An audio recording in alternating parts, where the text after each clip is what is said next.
Let us know why you feel so empowered by having a high body count, or just hypothetically, what is so empowering about that? Being big down, pumped and dumped. What is empowering about that?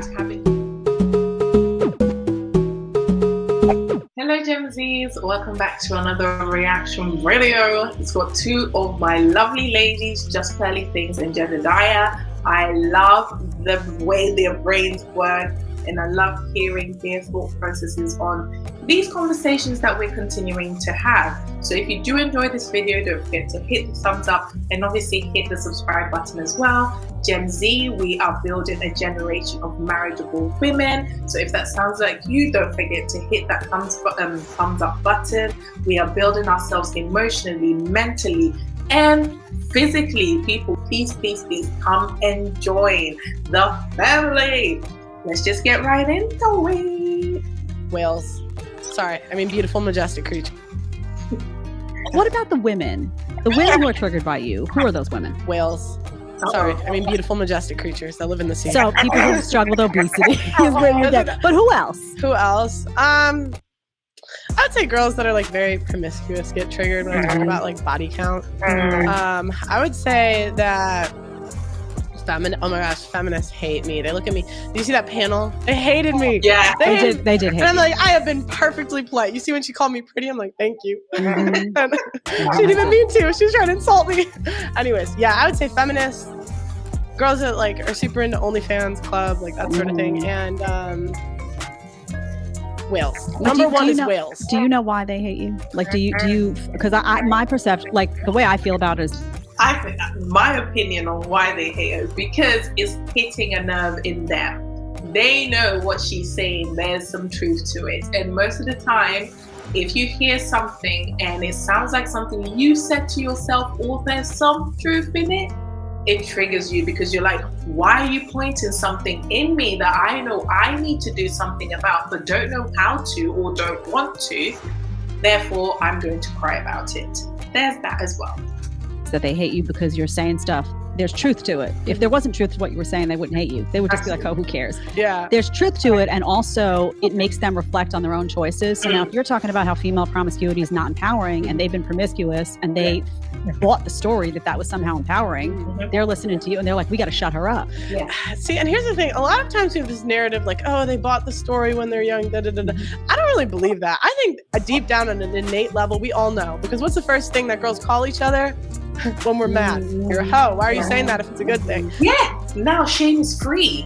It's like something, it's like a badge of honor to say you have X amount of bodies. And I think to myself, how is that something to be proud of? But then maybe I'm archaic in my thinking.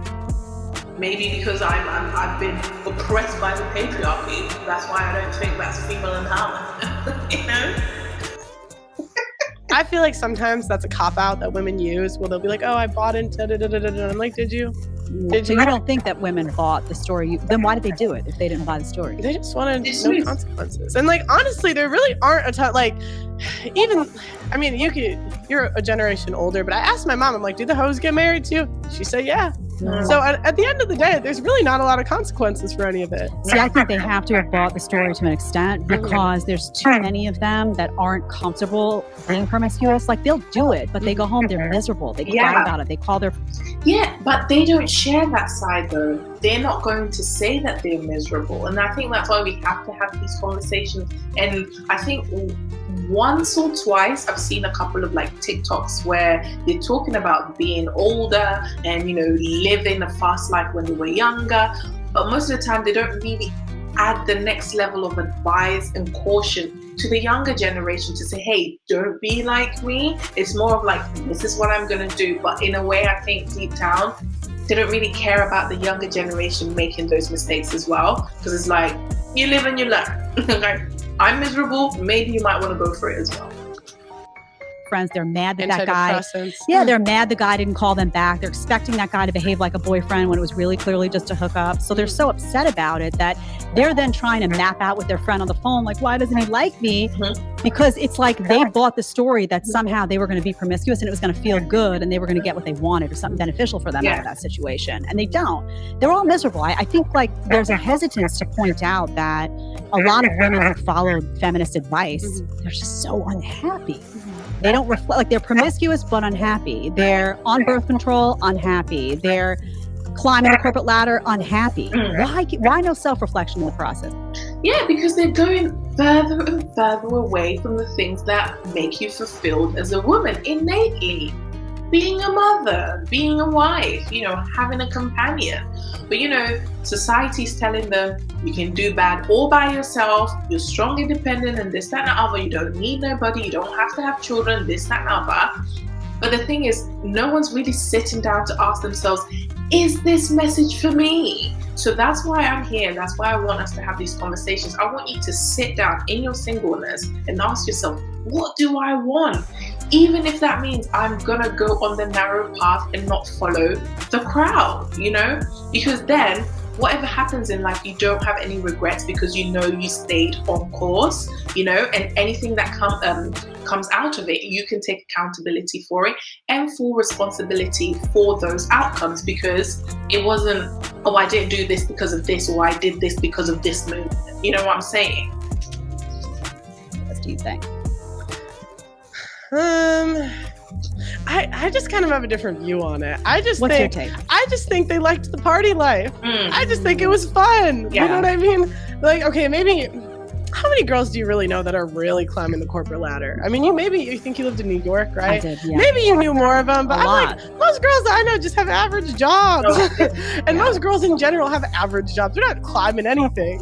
I know a lot of girls that are trying to compete with men, like in the cities, and I grew up with a lot of them that were like, I want to be the manager, I want to be the CEO, I want to be like, that's a sign that I've been successful in life. And they forewent having children for a really long time in order to do that. So I think they exist, and they're, This is just, I'm just saying by and large, the average salary is like $35,000 a year for women. So like by and large, women aren't climbing the corporate ladder. Like there are some, right? Maybe like 10-15%, but I would say like by and large, it's more just like it was fun.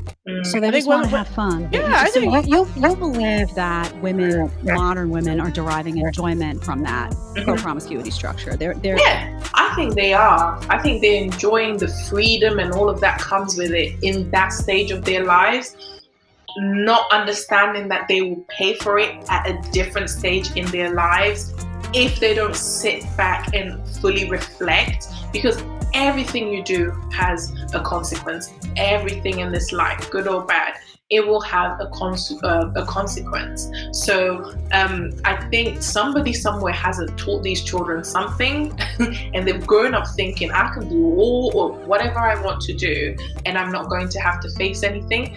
And regardless of what you think, you're always going to have to face those consequences. Life will teach you. You believe they're not unhappy at their core? I think they're unhappy, like, how do I put it? When the consequences happen. So like when they sleep with a bunch of people and then like everyone finds out and they're like, oh shit, now. But I think like to start, they're having fun. And then, life catches up to you. It's kind of like you eat 10 cheeseburgers. Every time you eat the cheeseburger, it's fun, you're happy. But then you're 300 pounds. Rebecca. So that's how I see it. See, I don't think they're having fun. I think they're programmed little robots. I think they're largely miserable, and I think they can't change because they've been told that that's what they should be doing. It's crazy. Look at like college girls coming out today. Some of their body counts. How you coming out of college with 15, 20 kids? You're telling me. I mean, did you study, girlfriend? What did you do? Like, I don't understand where that kind of time comes from. Honestly. Oh my God. No. Oh my gosh. The girl on my show, the one who I was like, okay, I'm going to tell you this story. Yeah, I'm sorry. I'm all over the place. She may give the names away too. Look at Amy. And she comes on my show and we're talking a show about body count, right? How many bodies is too many bodies? Like, questions like that. I don't usually, the only time I ask people their body count is when I say, is body count important? And they say no. And then I say, then what's your body count? But the point isn't to get their body count. The point is to show it's important. right? Because otherwise everyone would just be like, this, you know. Yeah. So on this show, as a joke, I was like, what's you guys' body count? And I said, ha ha, you don't have to say it's okay. Like, I was kidding. She's all this pro-sex girl. So she's like, oh, I'll say it to get rid of the stigma. Are you sure? She says yes. Okay, go ahead. Go ahead. This girl threatens to sue me because she said her body count on live. That's ridiculous. Why did you say it? So litigious people. Oh my God. That's a word that just popped into my head. Do you watch any of this, like the Bachelorette or any of that stuff? You watch any of those shows? I used to. Oh my gosh, they used to. My team used to watch it in college, but I would get so bored. And then I would just give my opinion. Like, no, imagine watching The Bachelorette with me giving my opinions on things. I would watch that. They stopped it. I sat there like, they're like, Pearl, like, we don't care. We're like, if you think it's stupid. But I started watching the recaps and I liked those better. There's like, so this is a channel called Bachelor Fan Takes. So sometimes I'll watch the recaps of seasons. So it's interesting to watch because especially if you're in this area and you're doing this kind of content, it's interesting to watch. First of all, if you go to older episodes, you can see like how much male-female dynamics have changed, even in terms of what's presented to the public in the last like 15 years. Much more traditional. Like if you looked at, you know, some of the first episodes versus what you see now. But there was a girl on it recently, a couple of seasons ago, and she was sex positive. She actually showed up, and the first thing that she did was pull out a dildo. Katie Thurston. I remember, and she was like. And these women are like kind of horrified that guys would care about body count. Like the guys get to the end and they say like, hey, you're sleeping with a bunch of girls. I can't do this. Like you're supposed to be in love with me. And the girls are like, oh, this is outrageous. And the audience loves what the girls are saying. They love it because they're like, yeah, girl power. And in the meantime, I'm sitting there like, if he really loves you and you're saying you love him, you shouldn't be able to go into the next room and sleep with somebody else, honey. Something's broken inside. Oh, you're talking about Hannah Brown or whatever? Oh, yes. When she slept with I'm like, what guy wants to marry? Producer. You want to marry a girl that's proposed to a girl that slept with another dude 3 days before? 3 days before. Would you sign up for that? Deli, you going down the aisle or? No. Deli's like, leave me out of this.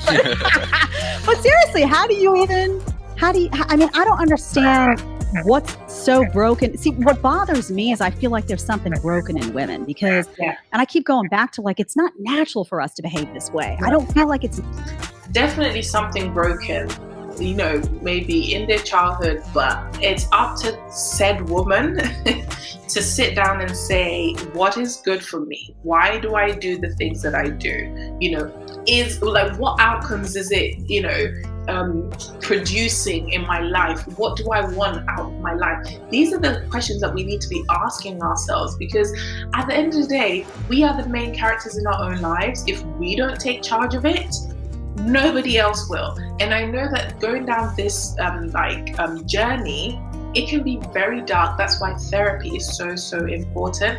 But you have to identify that if you are promiscuous in this way, this is not the way forward.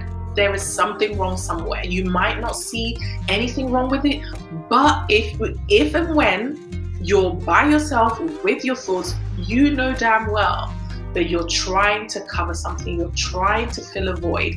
Maybe deep down you don't feel enough. Maybe deep down you don't feel seen. You know, you don't feel seen. You only feel viewed. That's it, by people.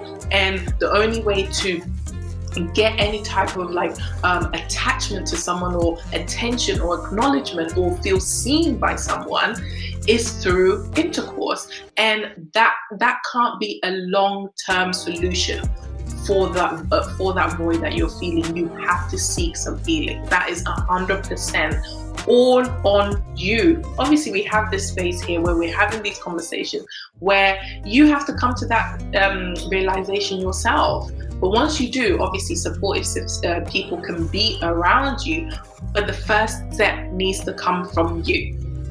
Okay? Because if it doesn't come from you, who's going to take the next step for you?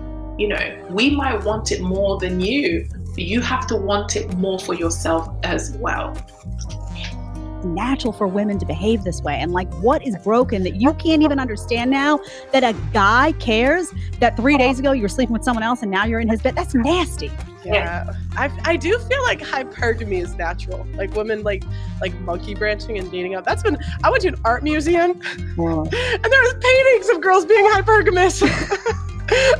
Paintings. Red pill lens on a walk. Yeah. Allie took me to a museum and she was showing me. I'm like, oh my gosh. Yeah. These girls have always been the same. If you want to watch the full episode, you're going to click right here. And if you want to ask me a question one-on-one, you want to do. Oh, I love that. Oh, this is nice and short. But isn't that interesting? I think body count is absolutely important. And if a man decides to not go out with you because your body count is high, I think it's good on that man. The same way you don't want a man who's been all around or been with someone the day before. I think as women, it's, we're the receivers. Like, why would you just want to be giving yourself to all these people? How is that empowering? If you're the type, educate us down in the comments. Let us know why you feel so empowered by having a high body count, or just hypothetically, what is so empowering about that? Being big down, pumped and dumped. What is empowering about that? Having different people doing that to you. I'm not talking about having that one person you're doing life with, your husband that you're doing life with, having intercourse with you. Sexual relations. Nice. I'm not talking about that. I'm talking about finding fulfillment or empowerment